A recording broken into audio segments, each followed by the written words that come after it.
Limbuk tidak jatuh cinta. Ia mendekat seperti kain tipis ke bara yang tampak tenang, lalu hangus pelan tanpa suara. Gembel bukan hujan penyejuk. Ia bara kecil yang licik, tidak menyala besar, tetapi cukup untuk membakar tanpa ampun. Langkah Limbuk ke tempat itu bukan langkah istri yang tersesat. Ia datang dengan sadar, membawa dirinya sendiri ke arah kehinaan. Mula-mula hanya tatapan, kemudian ciuman dan pelukan, lalu selangkangan memberi ruang, lalu berani membuka pakaian di hadapan pria lain. Dan dari situlah racun bekerja. Pelan, pasti. Yang terbuka bukan sekadar badan, yang luruh bukan sekadar batas.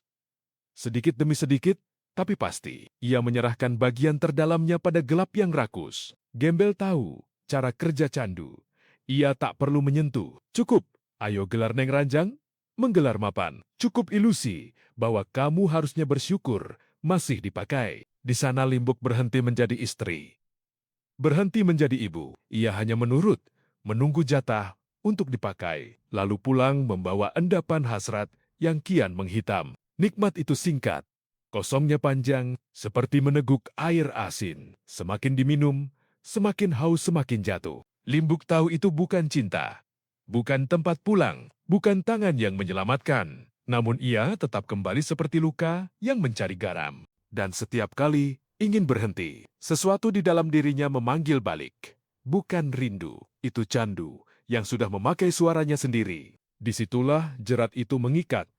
Bukan dengan tali kasar, bukan dengan paksa yang gaduh, melainkan dengan bara kecil yang dibiarkan hidup terlalu lama. Limbuk mendekat sendiri, menghangatkan diri pada sesuatu yang sejak awal tak pernah berniat menjadi cahaya. Ia hanya bara, diam, merah, tenang tetapi cukup untuk menghitamkan bagian paling halus dari hidupnya sampai gosong. Yang habis bukan hanya waktu, bukan hanya rasa malu, yang pelan-pelan terbakar adalah kehormatannya sendiri. Gembel tidak perlu memanggil, tidak perlu mengikat dengan janji.